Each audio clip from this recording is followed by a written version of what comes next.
2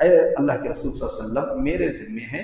آپ نے پوچھا تمہارے ذمے ہے اور تمہارے مال میں ہے اور میت ان سے آزاد ہے، یعنی کہ تم دے سکتے ہو، تم لوگ دو گے؟ ہاں میں دوں گا، ٹھیک اب آزاد ہے. انہوں نے کہا ہاں. پھر آپ صلی اللہ علیہ وسلم نے نماز جنازہ پڑھائی. اب جب بھی آپ کی ملاقات ابو قتادہ سے ہوتی فرماتے ان 2 درہموں کا کیا کیا بھائی؟ آپ نے تو وعدہ کر لیا تھا، اب دیا نہیں دیا. جب بھی آپ صلی اللہ علیہ وسلم ملاقات کرتے ان درہموں کے بارے میں پوچھتے، یہاں تک کہ جب انہوں نے انہیں ادا کر دیا تو فرمایا اب اس کے جسم کو جو ہے ٹھنڈک نصیب ہوئی ہے. تو قرض نہیں رکھنا چاہیے، قرض پوچھ لینا چاہیے. بسا اوقات کیا ہوتا ہے انسان عزت بچانے کے لیے غائبانہ طور پر قرض لے لیتا ہے، کسی کو بتاتا نہیں. ایسے ٹائم پر جو ہے وہ قرض داروں تک پہنچنا چاہیے، اس کے بارے میں خبر ہونی چاہیے. اس کے بعد میں دیکھیں جو ہے بعد میں مال غنیمت جنگ میں حاصل ہونے والا مال وغیرہ سے راستے سے حاصل ہوئی وسعت کی بنیاد پر آپ صلی اللہ علیہ وسلم نے جو ہے آپ صلی اللہ علیہ وسلم نے اعلان فرمایا جس شخص کا انتقال ہو جائے اور اس نے قرض اور جو ہے اہل و عیال چھوڑا ہو تو اس کے قرض کی ادائیگی اور بچوں کی کفالت میرے ذمے ہے. آپ صلی اللہ علیہ وسلم ان چیزوں میں خاص خیال رکھتے تھے. آپ صلی اللہ علیہ وسلم بہت آگے بھی بڑھتے تھے ان چیزوں میں. تو میت کے تعلق سے یہ ساری چیزیں جو ہے وہ ہمیں یاد رکھنی چاہیے. اور بھی بہت ساری چیزیں ہیں، انشاءاللہ آنے والے درس کے اندر اس چیز کا ہم اعادہ پھر سے دوبارہ سے کریں گے انشاءاللہ. تو ابھی جو ہے تدفین باقی ہے، غسل، کفن، نماز جنازہ، یہ 3 چیزیں ہوگی. اب اس کے بیچ میں جو چھوٹے چھوٹے مسئلے مسائل تھے جو ہے جن چیزوں کی ضرورت تھی وہ بھی کچھ اور بھی ہیں، انشاءاللہ آنے والے اتوار کو انشاءاللہ ہم اس کو مکمل کریں گے. بہرحال یہاں تک بات ہماری آج مکمل ہوتی ہے. کچھ اور چیزیں بھی ہیں انشاءاللہ وہ آنے والے درس کے اندر ہم اس کو مکمل کریں گے. اللہ رب العالمین سے دعا ہے کہ اللہ رب العالمین ہمیں نیک عمل کی توفیق عطا فرما. اللہ رب العالمین ہمارے اعمال کو قبول فرما. آمین. وآخر دعوانا الحمدللہ رب العالمین. السلام علیکم.